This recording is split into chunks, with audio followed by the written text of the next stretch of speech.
Yeah. Welcome to the Smallbrain Podcast. Our guest today is Cuckoo, musician, composer, and colorful YouTube personality. So, Cuckoo, how about you tell us a little bit about your story, how it began, your childhood, and up until today, you became a composer, YouTuber. So, how did it all start? Well, it's always really difficult to tell when stuff starts. It's something that happens gradually, and as far as I can remember, I've always been making music. Uh, You grew up in like a music family, musician family? no, not at all. I just every time there was something musical, I got really obsessed with that. Like I think in the beginning, it was probably before video games. Yeah, Then it was like an electrical organ that we had in our home. I was obsessed with the little rhythms and yeah, playing my my own melodies. uh-huh. And then at some point, my neighbor got a Nintendo 8-bit, Yeah, and I was like, "Whoa, this is sick!" And we're playing so much together. And I was remembering the music, and the music makes it meant so much for me in the games. And later on, at some point, I started to play those melodies on the electrical organ or at the piano at my grandma's. And when I was 12, later on, we got our own piano at home, so I could spend like hours and hours there. I didn't take any formal lessons or anything. I just loved to play the keyboards and piano. And for the most part, I played video game music, like trying to figure out the tracks. And like the yeah, Zelda fairy fountain. yeah, beautiful stuff. Did you catch that video from this modular guy, Annie?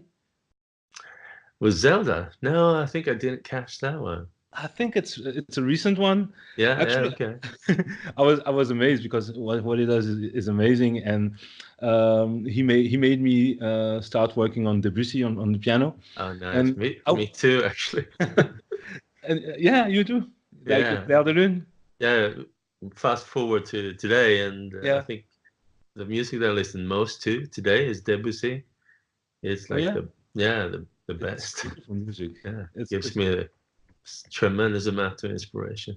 like it's very often like lately I've noticed music from the early 20th century Hmm. seems to come up more and more in conversation in like people are doing other versions on synth and modular, Yeah, and it's quite amazing, I yeah, would say, because who would have thought, like, we have all this industry that makes I don't mind it, like format music, like formulaic music. yeah, But at the same time, ever since internet came along, especially when we started to have a YouTube and SoundCloud, like I remember before we had SoundClick, maybe um, yeah, and people are starting to make their own music again and start to find an audience, like stuff you would sell, maybe send to a label, like in the 90s you would send a tape to a label, and you will yeah, never hear back. But yeah, now really amazing music find an audience. So yeah, you were playing video game music. It's yeah, fun. yeah. Video game music, and then I made my own music. I used an Amiga to make Yeah, tracker music back sound in the tracker, days. like Yeah, Pro Tracker. Pro Yeah, I remember Tracker that. 3.11 or something. And then, yeah, I was in some demo group Yeah. with Amiga programmers, Mhm. and yeah, we made stuff like that with friends. Oh, And could then you later sketch on, it? sorry? Did you make any demo that we might know Yeah, of, I like was in voice a skits, stuff in like that? a I was part of a group called Craze. It wasn't we didn't make any like really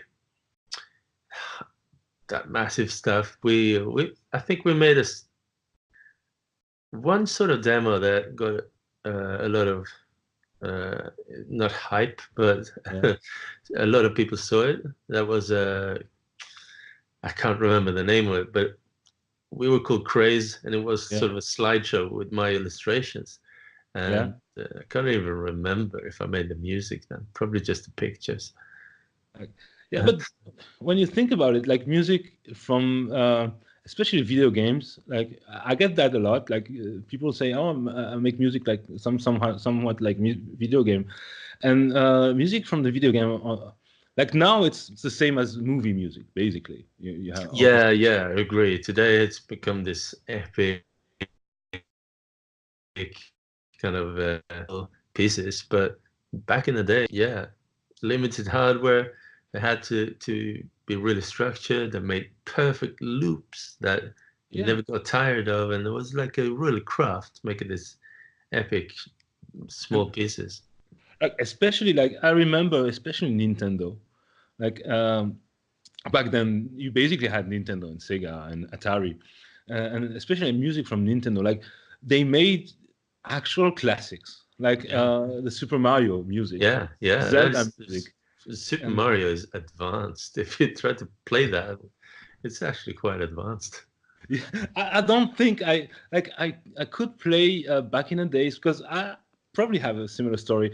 Back in the day, I remember the end of Mario. Like I think it was the second Mario. They Yeah. had a nice like I cannot remember the music, but and I could play that, but the normal Mario team, like this is tough. Can you play it on the piano? I tried to play it a couple of times. I get into it and Yeah, I can pick it up. I can, find everything. But that stuff, you need to have some. Actually, if you're a jazz piano player, you can make it yeah. work because it's alternating rhythms with syncopes and straights, and it's quite advanced And rhythmical stuff, and actually. even harmonically, like it's like people. I don't know how what they used back then to make. I guess stuff like pro trackers and stuff like that. Maybe Cubase. They had Cubase, but it was only MIDI. So For the Nintendo system, I think they had some proprietary, probably something similar to a yeah. tracker, some software like that, so you And can program your music. And now, actually, I don't know. Maybe you heard of them. There's a Japanese band. There's probably several. There's one that I know that makes amazing. It sounds a little bit like jazz. It's made with like chip tune kind of, but it's very like it sounds a little bit like Mario music. You know, Mario team. Yeah, It's very well done, and you have singers on top of that yeah, and they sing in Japanese. And you just told me before we started recording that you like languages, and it's people like to say music is a language. Uh, I used to say that, but I'm not quite sure anymore. What would you say? Do you think music is a language? it's. I mean, language is many languages, I guess, but music. I wouldn't call it a language. I call it an expression, an art, an expressive art. Some art they use the our human language, like text, Yeah. but I wouldn't call it a language. But it's a platform for expressing yourself, I think. It doesn't have that utility. It can have that Yeah, utility, and language has that can be only utilitarian, but also artistic. And I feel music is only artistic, even when it's utilitarian. I It has mean, to carry stuff that can be difficult to express with words. yeah. It's a different thing, a different level. Yeah, Like, yeah, visual arts. It's something you see and you take it all in through your eyes, but then sorry. yeah, in your head, it becomes this uh, thing. Where do you think music Uh, comes from?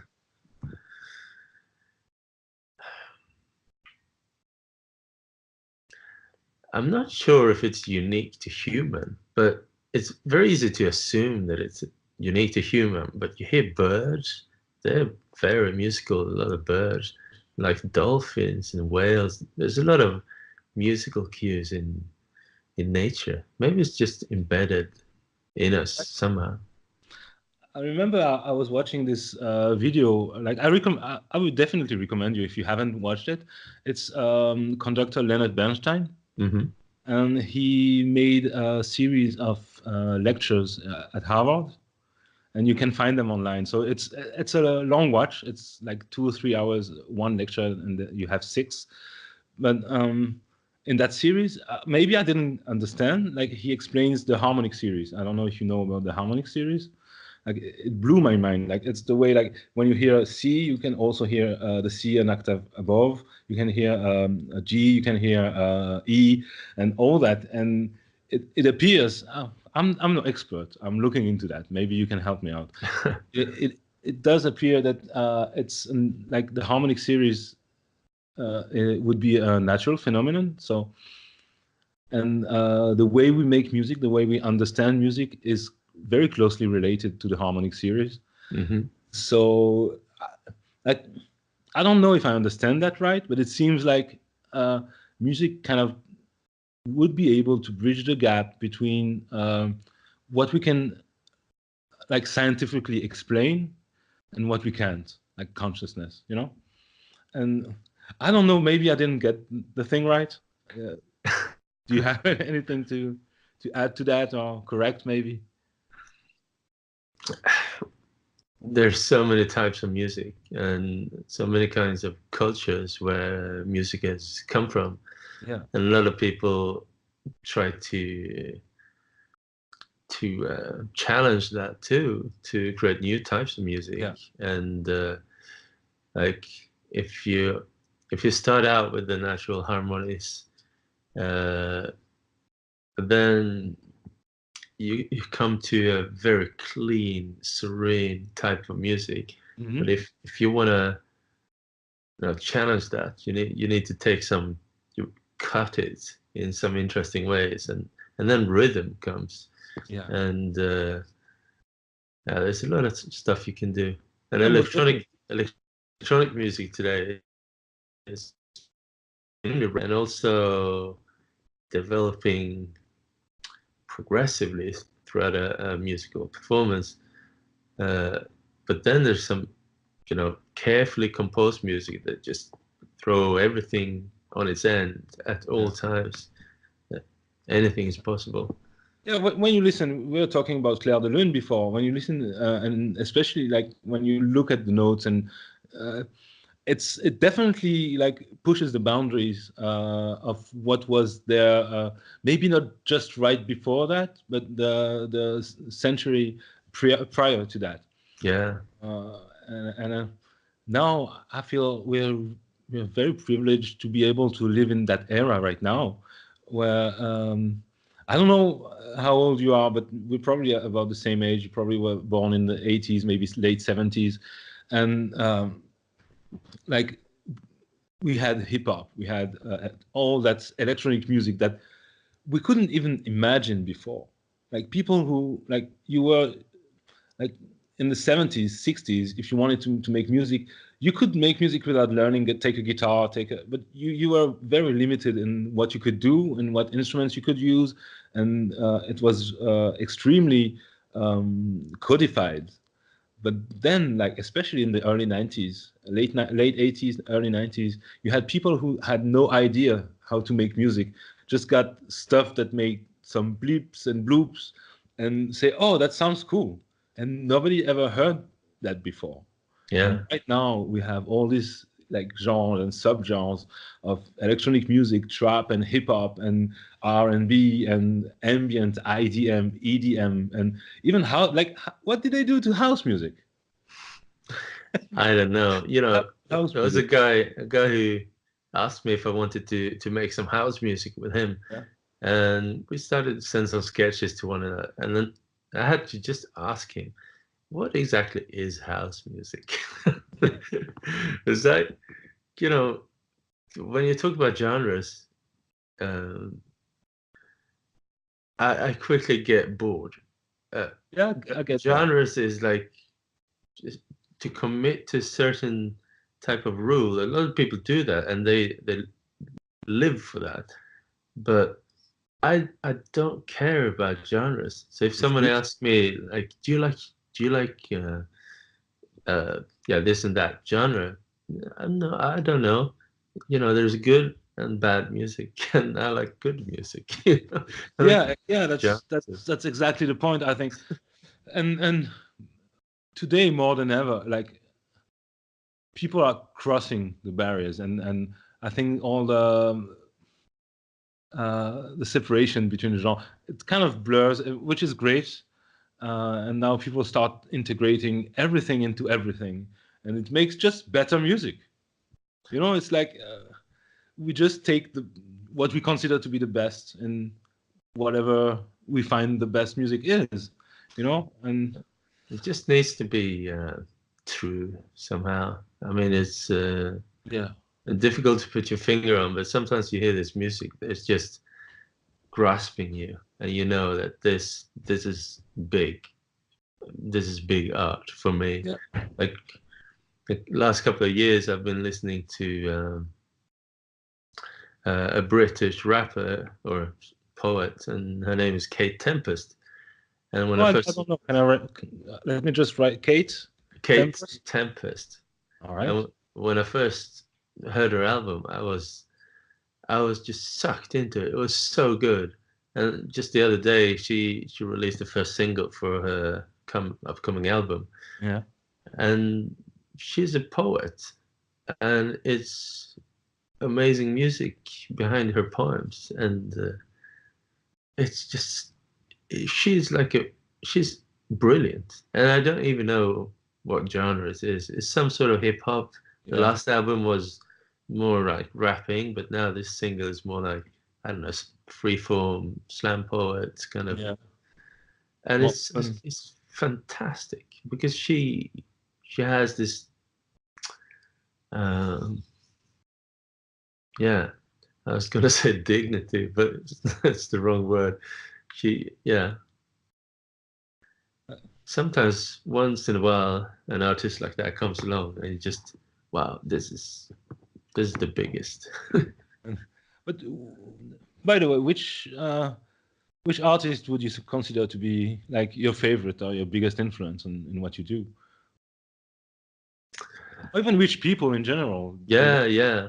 I think like musically, there was something that happened in my teenage years Mhm. that probably defined a lot of my tonality and a lot of cues that I go to, and it's probably video games. Like Yeah. a lot of Nintendo games, and the Sega Mega Drive had this Yamaha FM chip, which I totally loved. And those two platforms alone, they had some a really big impact on me. I made mixtapes Yeah. with music from the Sega Mega Drive. Yeah. And Actually, also yeah. at around the same time or a little bit later, I was listening a lot to Mozart, Yeah. especially his uh, strings, which Yeah. I found really interesting. And yeah, so those, yeah, video games, Mozart, and probably Michael Jackson too. It's like those were the three.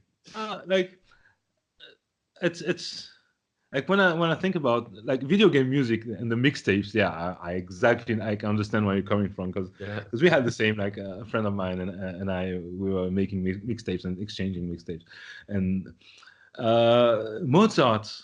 Uh, I understand that it's amazing music, but I could never connect with it, for some reason. And I know it's not because of the music. It's, I I'm think missing something. now I had some moments, I think, where something happened with me.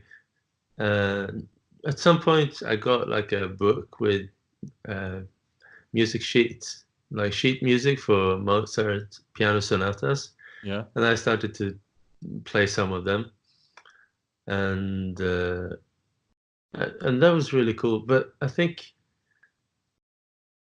yeah, I must have been like 15 or 16 or something when I saw this film about Mozart. It's called Amadeus.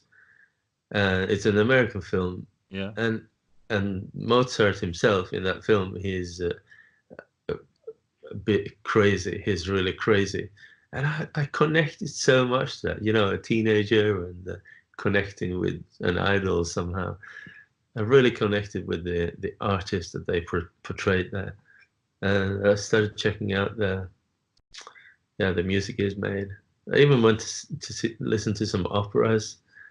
That was really big for me then. At the same time, I was making like tracker music in Amiga. Yeah. Like, oh man, I can definitely understand. But it it should have been special to be 15 and going to see operas and stuff. Yeah. Like, how was your teenage years? What happened? Like, because you're such a unique character. Oh yeah. Well, thank you. I guess. And Um, and well, it seems to be you. Like, it's the true you. You don't wear a mask. no, I try. You know, in some of the videos, maybe I exaggerate myself Yeah. a bit, but it's me, just more. Yeah.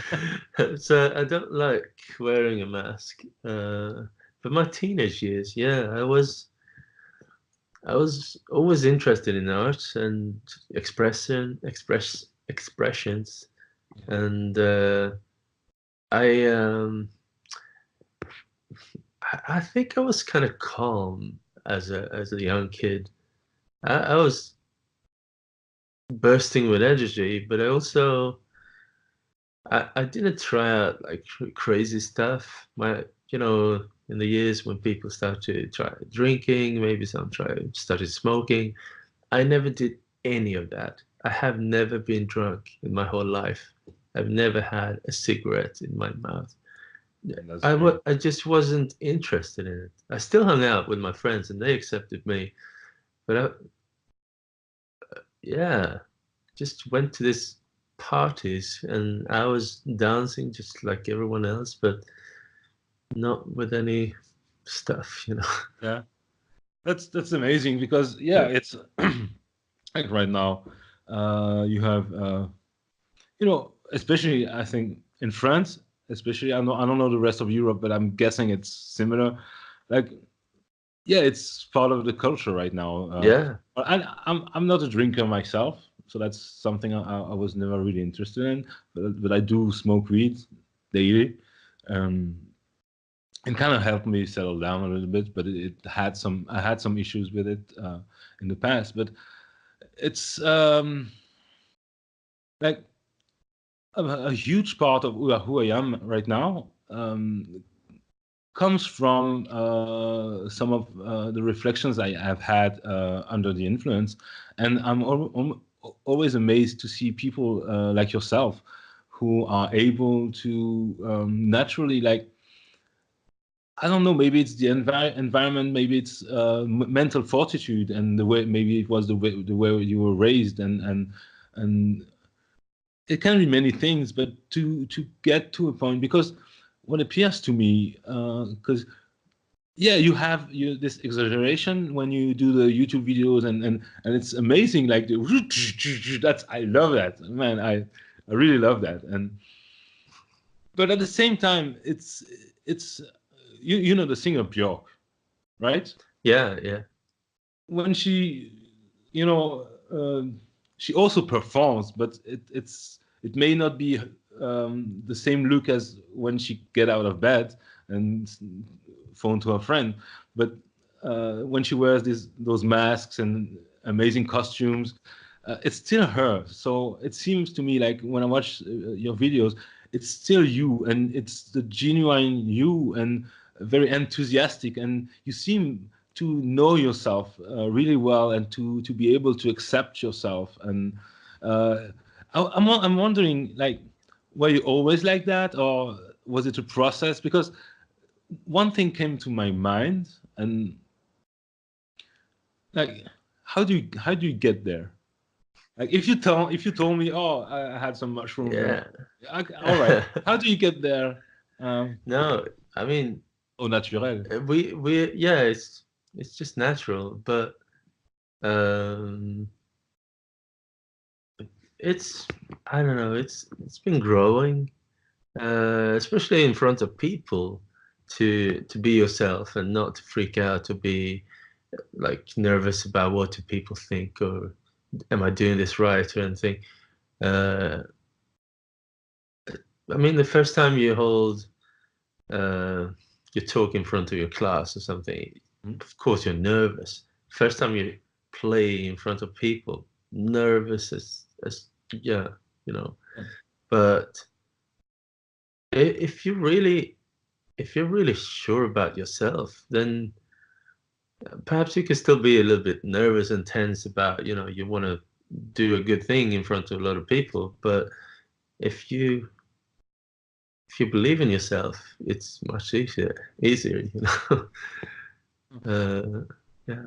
I remember it was maybe 20 years ago. I was making music with some rappers, and it was the first time I was in the studio with a rapper. And when they started rapping, recording, Yeah.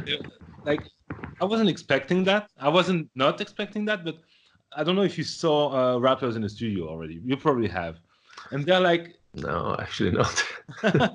well, you have seen rappers on stage. Yeah. You know what they have this all these gestures and attitude, and it's the same in studio. Yeah.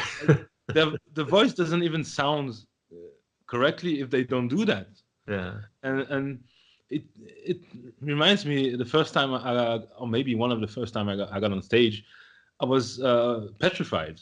Yeah. But then maybe that's something that you figured out, because even right now I'm still a little bit like not shy, but not like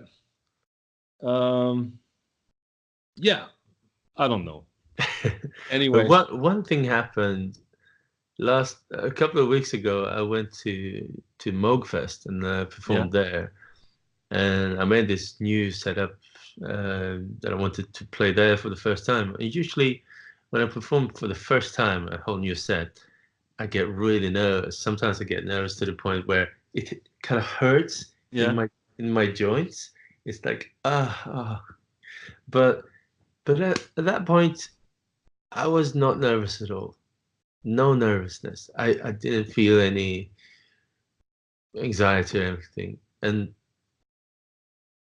yeah, and I set up my stuff. All the people were there. A lot of anticipation in the room, and I just felt really happy too. Yeah. Lots of people came to see my show. Actually, they filled up the place, so they needed to close the door. Yeah, but I think like the biggest deal when you decide, because I think it, like for me it was a decision. I don't know if it was a decision for you when you decide, all right, now I'm just going to be myself and tell my truth.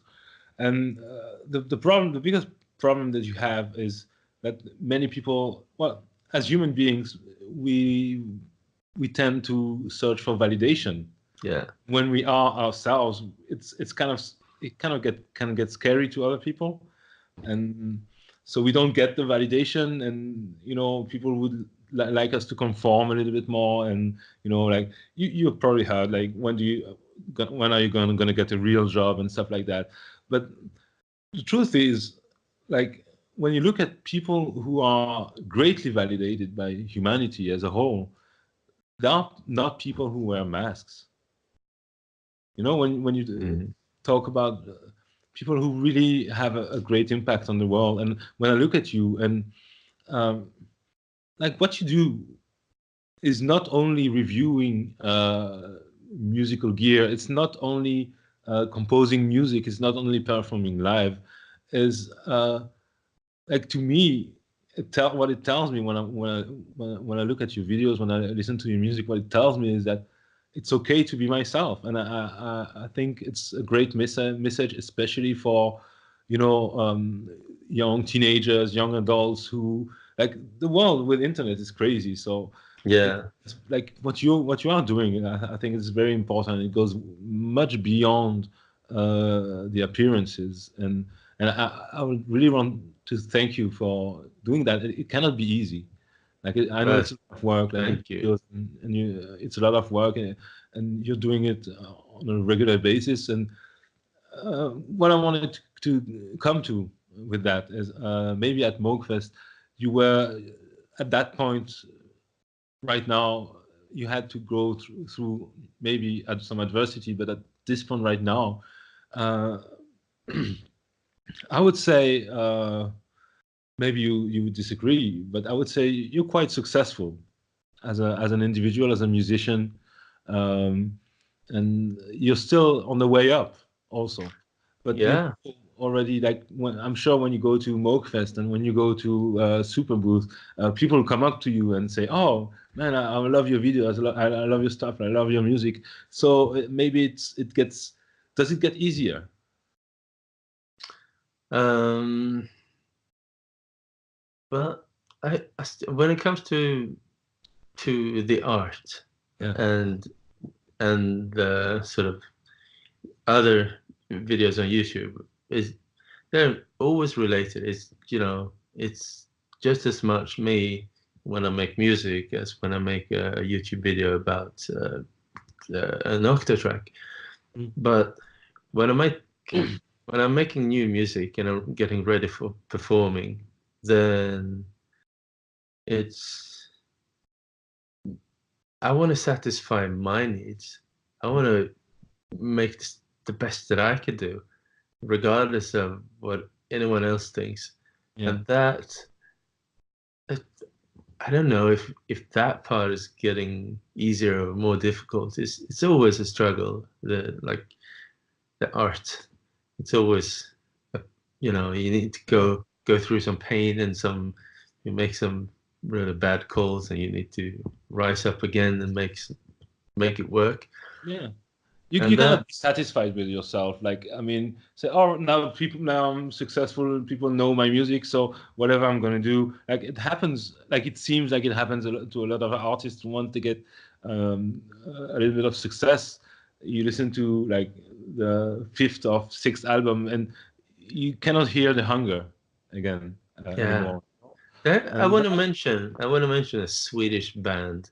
yeah, It doesn't really make sense to international views, I think, but there's a Swedish band called Bob Hund. It means Bob the dog, yeah, or Bob I'm Hund. writing it down. Yeah, and they it's one of my absolute favorite bands. They constantly challenge themselves, and musically, they sort of get stronger and stronger, and lyrically, stronger and stronger. It's like insane how much they can improve their integrity and keep their integrity. I think they're a great inspiration for me. Every Yeah. time I see them live, I'm like, whoa, it's so good. And maybe they have time to play like 20 songs or something in a concert, but they make hundreds of songs. They could play like 10 concerts with different Yeah. songs, and all of them are great.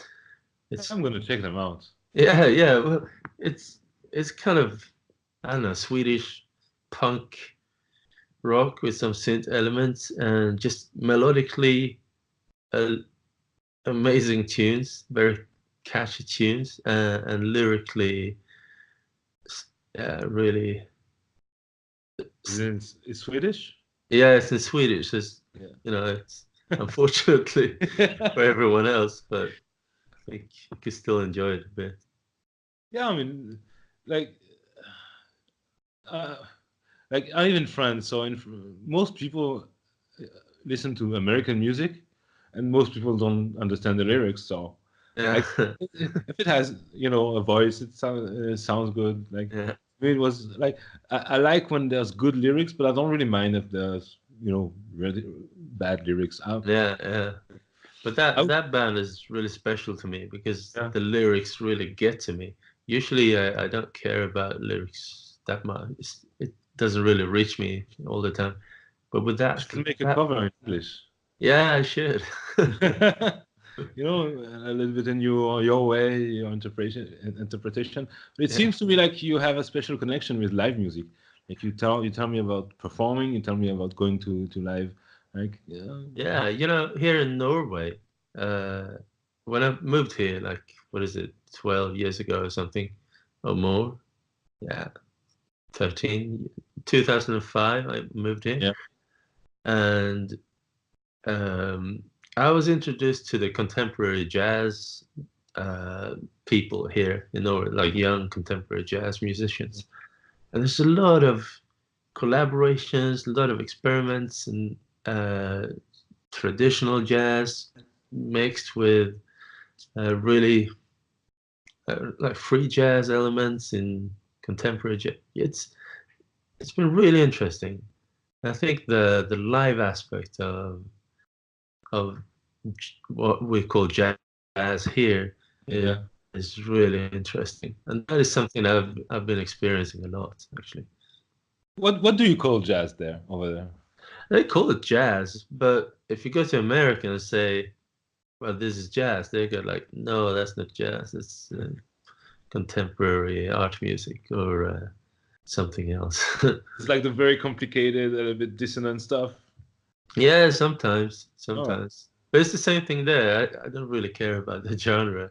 I just know when I like it, and then it's like big for me. yeah. Like especially in those kind of styles of expression, it's you either click with it or you don't.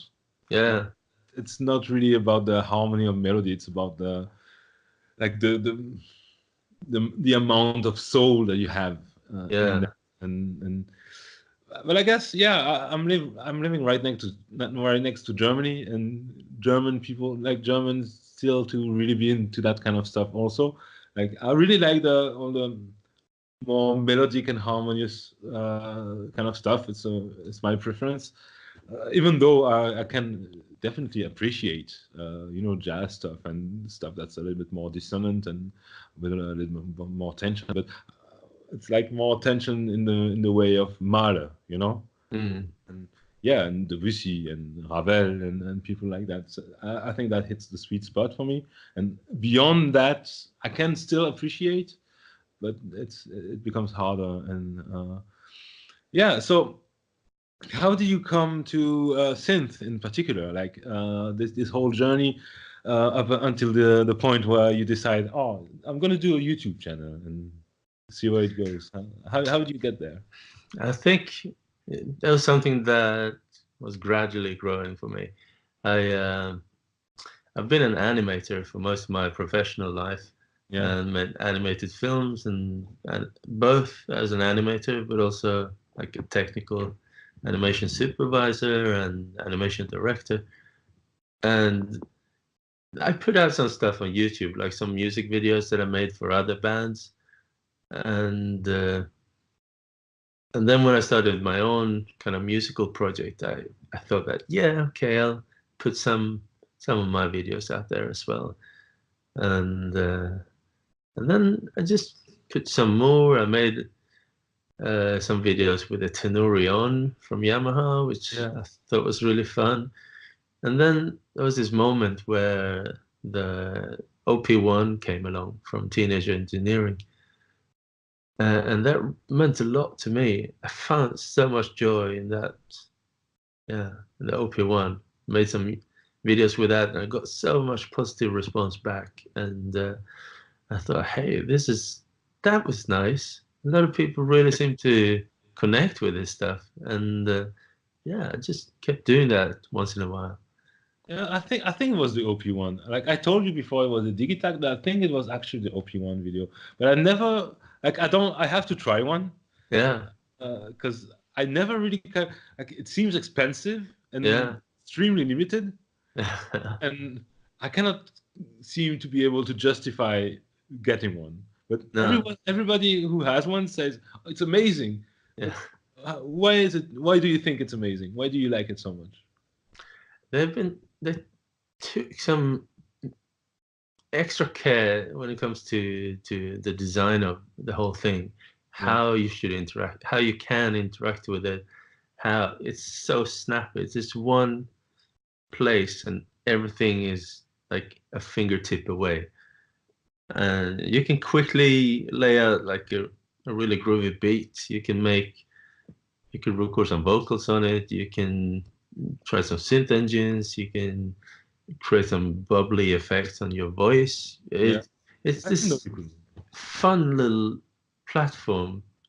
A lot of fun to use it, and yeah, it was deliberating in a way. Just have this little piece and say, okay, it's all going on in this box. Let's make music on these platforms. Something timeless about it, actually. It's not the world's most high fidelity audio processing machine, Yeah. far from that, but it still has this magical The soul. yeah, something about it is just so epic, timeless. It's a timeless classic. I need Yeah, to try one, man. I yeah, need yeah, yeah. to try one. I mean, some people are really technical, and the first thing they say is like, "Well, my computer can do a million times more things than that." Yes, of course, but Yeah, it's something you connect to. It's like a if it's a you're music really good instrument. at if you're good at playing a guitar, it's not like you say, "Well, I can play that sound on my piano." It's not the same thing. It's a Yeah. it's a different instrument. Like, yeah, I was always like, and maybe it's because that's how I learn music with instrument. Like, always have a hard time to use like virtual instruments. Like, there's one that I really love that's called synth plant. Yeah, yeah, yeah, yeah. That I kind of use it very often, but that's about it. Like, it's like the digitag, for example. It feels like a music instrument. It's like mutable instruments modules. They feel like a device made to help you make music. It's Yeah. you have all the technical side of things, but when you really start getting into it, you like it doesn't really matter. It all makes sense. The digitag especially, like you can like everyone who has one has their own way to use it. Yeah, Like yeah. I just was at a friend and like I show him what I do with mine, and he showed me, oh, I didn't know you could do that, and it kind of begins to you begin to appropriate your instrument, and I think that's a good. That means that it's a good music instrument. It's not an electronic device to create notes. It's a music instrument that's made to Yeah. make music.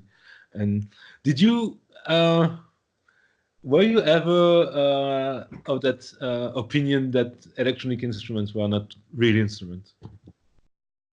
No, never. It's I think I had some friends who had like very cheap keyboard synthesizers when I was a teenager, and I went to their place. I just enjoyed them just as much as piano or anything else. My first synth was a Korg M1, Yeah. and I used it for composing like orchestral music. It had a sequencer and stuff. No, I just always no, I always enjoyed electronic instruments as well.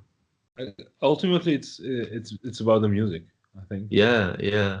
But now even more, it's even more relevant because now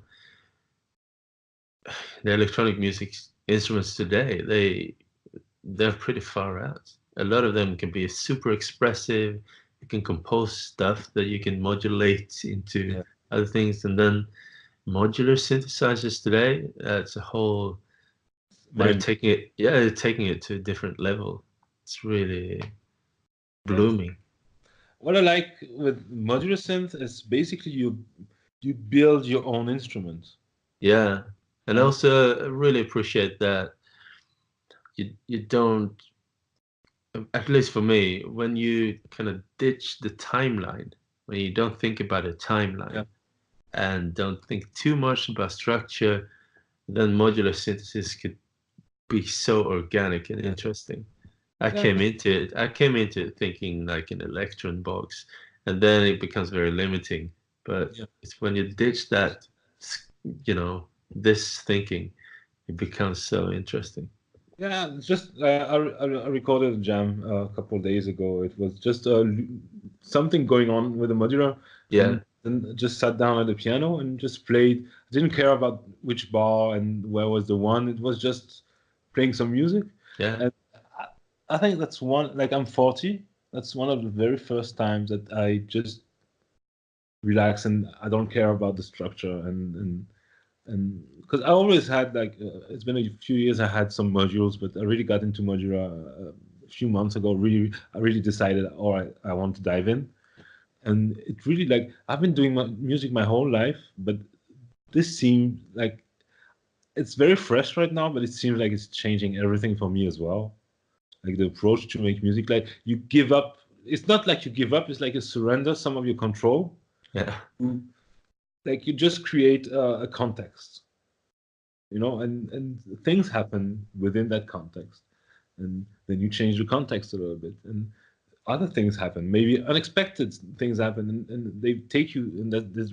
It's very organic in the way that you are not the only one doing the music. Having this relationship with the music as it happens, and it's like a negotiation. And I never perform like. Did you perform like pure modular stuff live or? Yeah. I've done it once, and I started out like fully modular, and then introducing the octa track later in the set, and yeah, but I did that. When I did that, it was more like very structured. I didn't really like it. It was okay, but yeah, if I did it again, I'd do it in a totally different way, I think. Yeah. What would you change? Earlier this year, I tried the Make Noise Rene 2 and Q-Pass filter, and which is a beautiful stereo filter, and the Rene sequencer is like it's not very linear. You can be, you can do the snake sequencer. It's really interesting. And no, I really like that. I'd like to explore that more, and also I'd like to explore the morphogene. Yeah. And as a sample, sort of expressive. Yeah. I don't know. It's a really strange sample module. I really want to learn how to use it. Yeah, I need to get one of those. Like, have you tried marbles? Oh, what's that? Marbles? Marbles? No. Oh, it's like, yeah, you have to try that. You're gonna love it. It's I don't even know how to describe it. You're gonna have to, like, I want to do a video on that, but there are already a few videos on that. It's basically like a sample and hold, but that you can quantize, and you have 3 outputs. Like you can select the scale, and it's you can random, but I don't know. Like you would have to look it up. Like I'm working on that video, but it's difficult to explain. Yeah. It's very creative. It's half a sample and hold, half sequencer, somewhat looper. Like it's it's mind blowing. Like that's what's mind blowing with modular synth is you have small manufacturers. They are not part of a huge company where I have this idea. Oh no, this is not. We're doing that right now. I have this idea. Let's do that. Let's do something that's completely out there, and then we're gonna see what people are gonna make with it. And you still have the great manufacturers, and they're doing great things. Like we were talking about Korg, Volcas, and all the stuff. But then you also have like Make Noise. You have all the modular. You have Soma synth, like from Russia. Like they make this amazing Lyra synth. They just made a drum machine. You have Mutable Instruments. You have Squarp from France, who make crazy sequencers. I think you made a video of the Hammer. Yeah, I did. I think the coolest thing with going to a place like Superbooth is that it's a huge trade fair, or whatever you want to call it, with electronic music instruments in a whole really large building. And a place like the NAMM show or Musikmesse, the big manufacturers are sort of the main attraction, or they're the big ones there. But at Super Booth, the big guys, they're the small ones there. So all Yeah. the independent creators, they are the big ones. So when you go through a huge like sport hall with booth after booth of independent developers showing off their latest things, it's really, really cool to be part of that. And then you go to like Roland's booth, and Roland is a huge company, but in this place, in Super Booth, they're just a little room in it's the small guys. It's What really interesting. what do you think makes a good music instrument when it comes to electronic music instruments? I think the sound quality needs to be there needs to be some magic in the sound quality. If the sound quality is kind of flat and not really that interesting, generally speaking, I don't really get that excited. But if there's something about the sound that kind of takes you to a place, or there's something genuine about the sound, then I immediately get really interested. And I really like for the instruments to be expressive in some way. They can control the music when you're performing and take it to different levels of intensity. And like Electron, they've got really great sequences which Yeah. can respond to, you can take them to different energies basically throughout the set. But another like more pure instrument like the Continuum fingerboard, Yeah. which is a really special, super fluid, expressive synth. I appreciate that so much. It's super expressive with a magical sound engine. Yeah. Yeah. Uh, How about like what do you think of limitations? Because I like most people like for example Digitakt, many people say, oh, it doesn't have a sound mode or whatever, and I'm like, it's a piano doesn't have a sound mode, Yeah. and you have Chopin who composed nocturnes on piano. You have Debussy, you have Ravel, you have Rachmaninoff, and it seems to me like limitations they can make an instrument Yeah. more than break it. But I I really enjoy performing on an instrument. I like to take one instrument, become really good at this one instrument, and perform on that, and become one with the instrument. Yeah. And a song mode implies that you want to pre-program it and put it there while you do something else. And there's, totally cool too to do Yeah. that. But I think to get the most out of an instrument, you really need to perform it as you would with a guitar or a piano or I agree. yeah. And that I find it much more interesting to do that.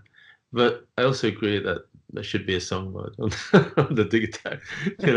There's a lot of people who just maybe they play guitar and they will want this arrangement. Yeah. Yeah. And Yeah. how do you do that without, when you don't have Yeah. hands to control it? I guess I know where you're coming from with that, but yeah, I guess so. As a practical tool to do something that's specific. But I guess my point is it could be there, but it doesn't really bother me that it's not.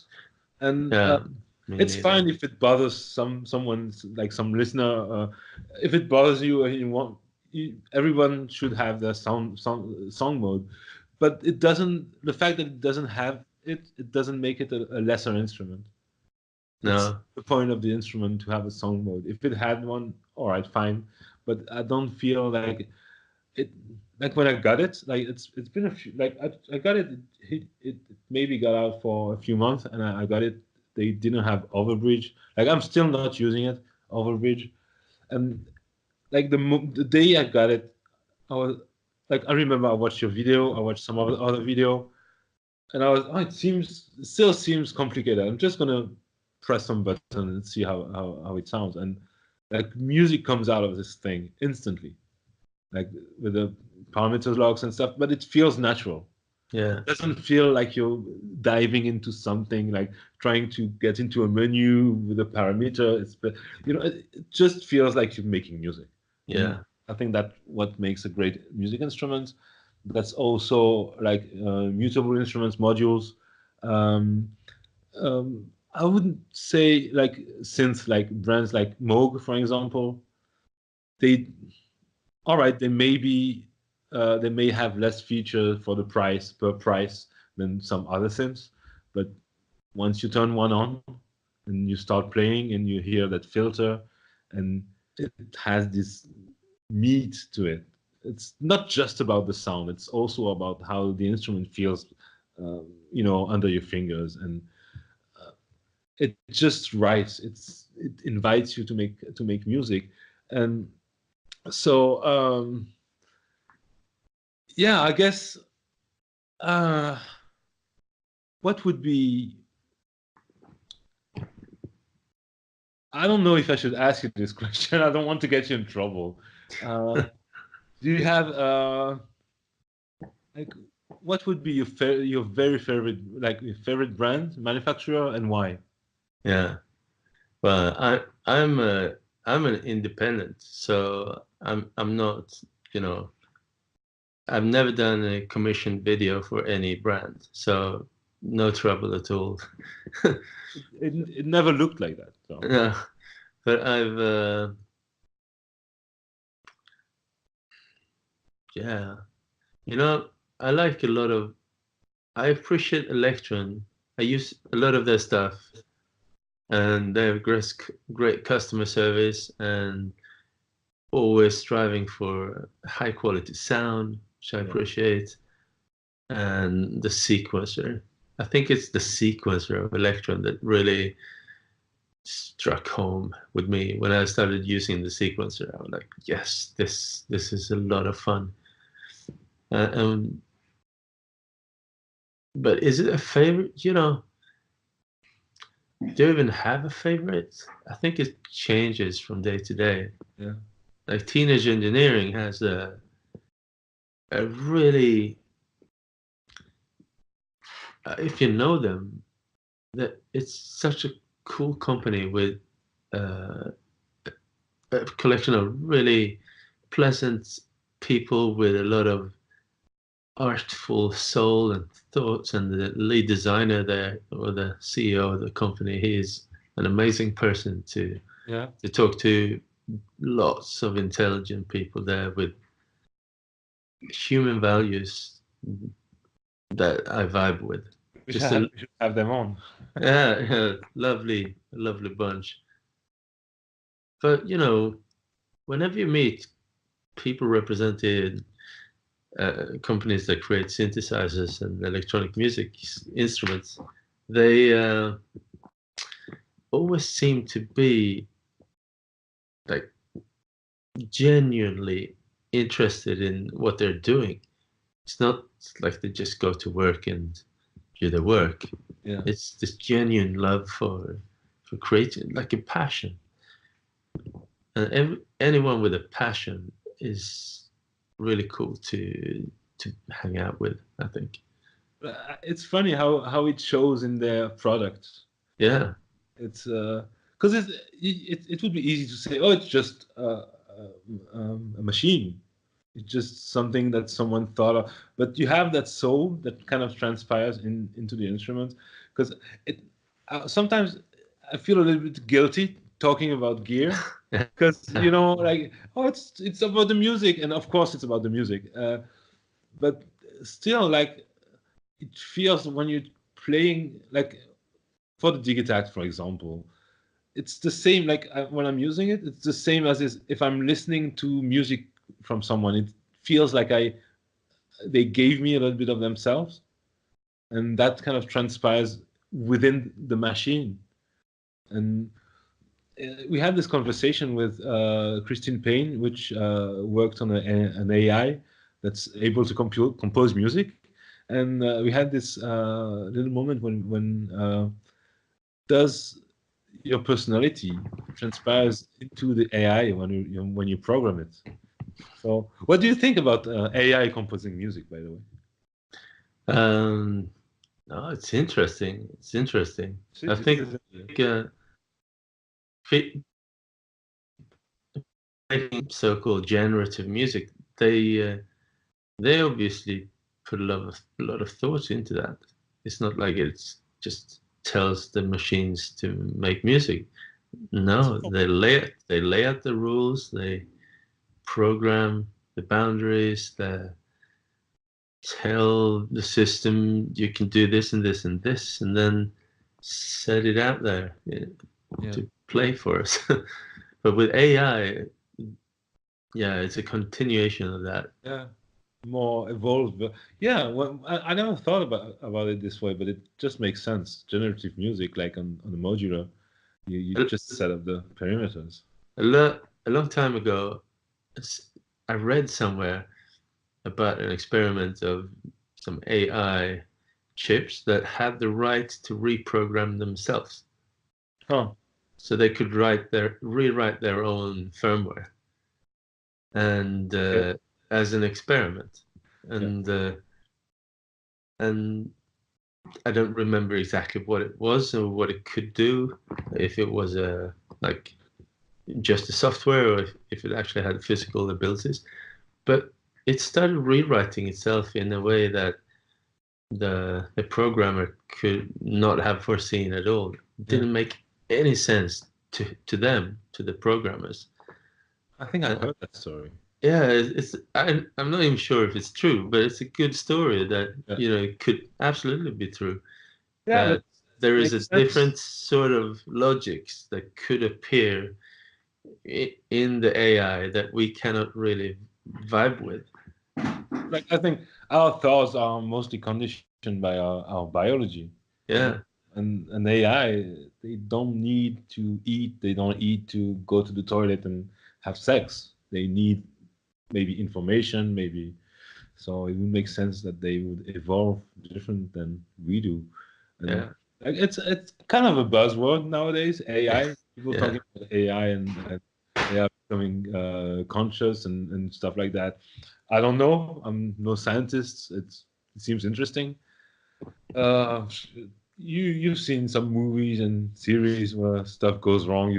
Everybody's seen Terminator, but I guess when it comes to music, it's part of the material that would allow. Like, I don't know, what would you think if I proposed to you that music is a way for us to um, emulate balance between chaos and order? Would that make sense? Yeah, it could be a nice thing to say.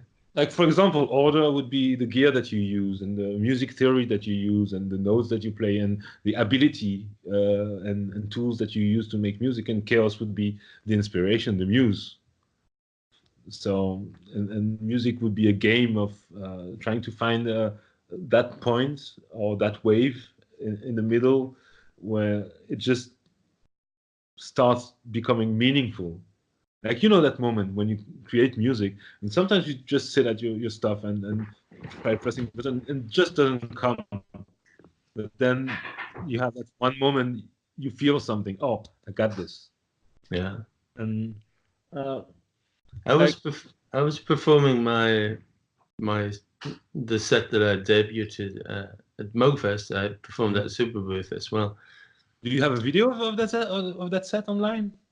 I put up one song from Mogfest. I'm gonna put up maybe a few songs from Superbooth as well. And someone came up to me afterwards. We had a chat, and he said that it really meant something to him. That he could feel that it was not just stuff that happened uh, it had meaning. And I was so happy to hear that, because Yeah. it's really difficult to put your finger on why something becomes meaningful. But you reach that point, as you say, and it's suddenly, oh, this is meaningful to me. And then that other people can also find meaning in it. That's really, It's yeah, I so was really nice happy. when you're a musician and someone comes up to you and says, "Oh, your music has meaning to me." Because the music that you do obviously does have meaning to you because you put your heart and soul into that. But when someone else comes up to you and say, "What you just did has meaning to me," like it's almost like, "Oh, we're not that different, you and I. We have this deep, very deep thing in common, and we can connect with that. And music helps us connect all the things that we have in common, and Yeah. say maybe we're just all like brothers and sisters in a way. You know, it's I know it sounds hippie and stuff like that, but whatever. You know, hippie are cool people, and but it's like even when you think about what can you imagine your life if you didn't do music? What would it be? It'd be very empty. I mean, of course, you'd find a way to get by, but it'd feel very empty. Did you have some periods in your life where like you were maybe doubting yourself and oh now I'm just gonna get a job and try to, or were you always like, oh, I'm gonna go this way and that's that? Yeah, yeah. After I've made like one album that I put out, and I immediately started working on a second, and that's like 10 years ago, and I still haven't made a second album. and and during that year, when I started making a second album, I made lots of sketches, but nothing was good enough for me. Yeah. Just hit the wall constantly, and eventually I said to myself that, you know, maybe I'm not cut out for it. Maybe let's make, let's leave music to musicians. It's fine. And then I said, I stopped and I started working on an animation script instead, which I finished very quickly, and it became an animatic, and I raised some funding for it, and I made this film. I was really happy about it. But during that time, I just wanted to make like one last video on YouTube. So I made a performance, and I created a song that I called Goodbye as my last YouTube video. And a lot of people connected to that so much, and that sort of became the start instead of the Yeah, end. man. That's a beautiful story, man. Yeah. And also I found, you know, this old way of not old, but the classic way of thinking. Yeah, let's make an album, put out the album, maybe go on tour with that album material, and then make a second album and do the same thing. It's a classic way of Yeah. thinking about musicianship. Mhm. But after YouTube, after kind of finding YouTube as my platform, I was really happy about how it played out there. Like really, the the way from an idea to a little jam to something that you post to Yeah. getting some response, it's really, really immediate, very short. And if people connect to that, it's fantastic. What what else that would like could you do anything that would be more meaningful? Than music. Yeah.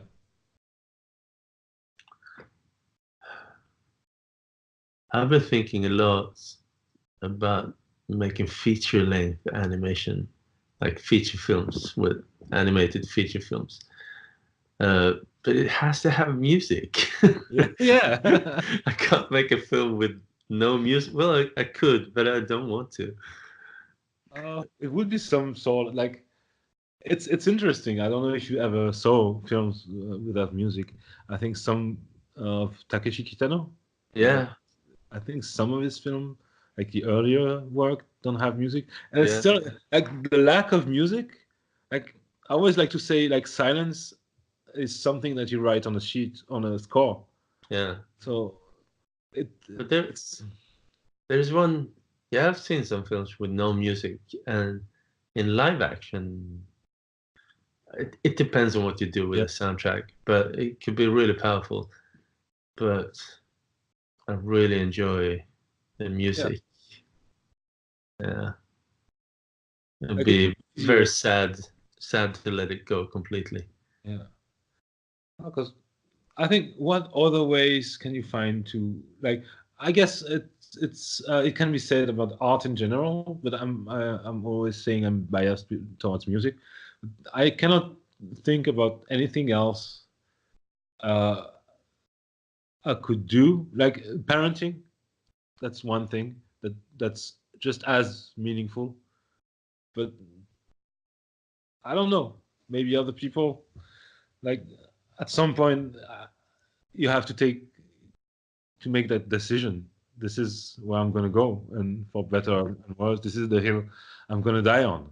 Yeah, yeah, And yeah, success, failure, it doesn't really matter because it's too important, it's too meaningful, you know. yeah, And yeah. it's like we're having this thing happening with Smallbrain Records and Tommy Thomas, and now we're talking to people like you and. We talked like Thomas talked to Heinbach. We are talking next week with the guy who made like Scott who made Hive Synth. You've seen that? Maybe Yeah, you have one. yeah, Like yeah. we're talking to him next week, and it's so amazing to just be able to have these conversations with people who we all had the same path basically, like close enough, similar, and it all comes down to what else would you do? Yeah, yeah. What else? Like It's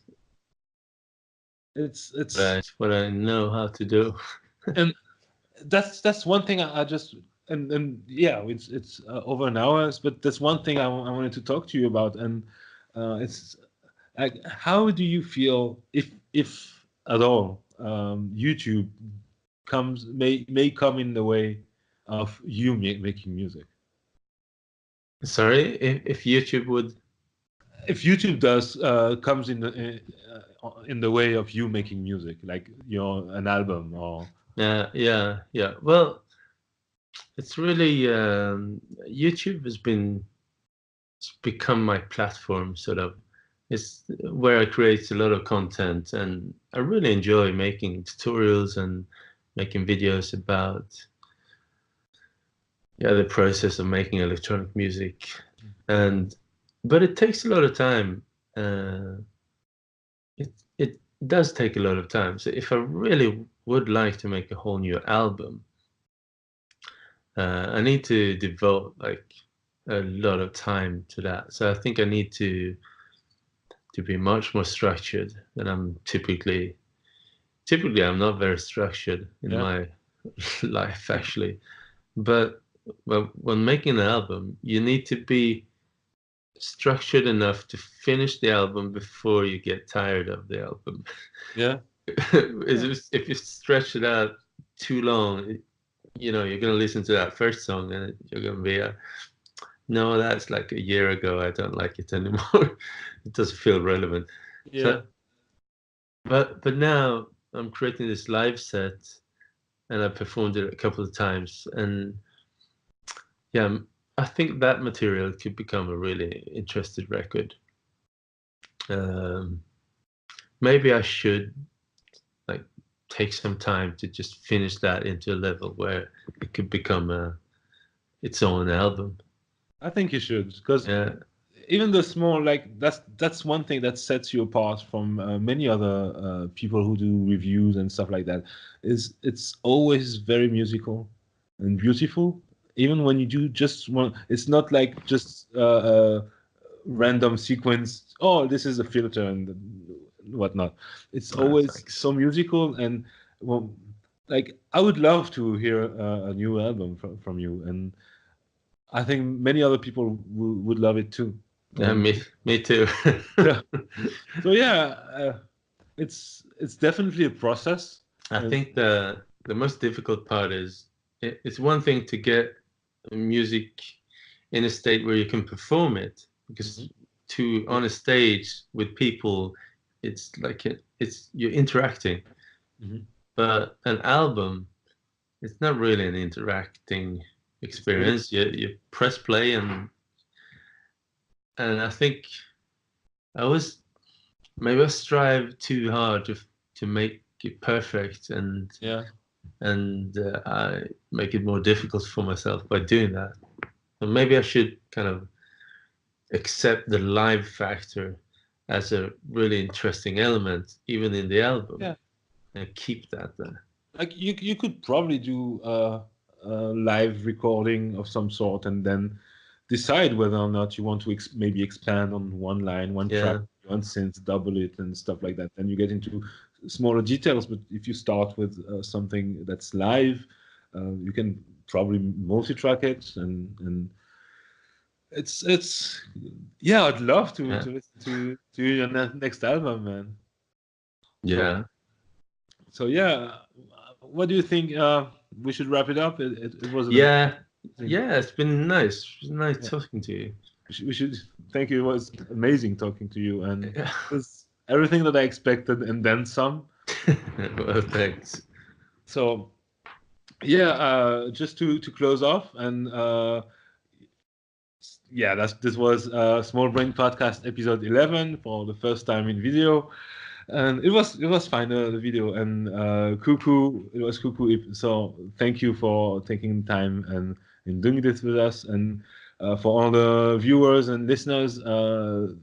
If you enjoy it, leave a message in a comment, and you can subscribe. And please do look, if you don't know already, about Cuckoo's YouTube channel. I'll put the link in the video in the description down below. And if you have some other stuff you want me to put in there, I put in maybe some music, and all right. So Yeah, thank you, Cuckoo, and I guess to all the listeners and viewers, we see you next week.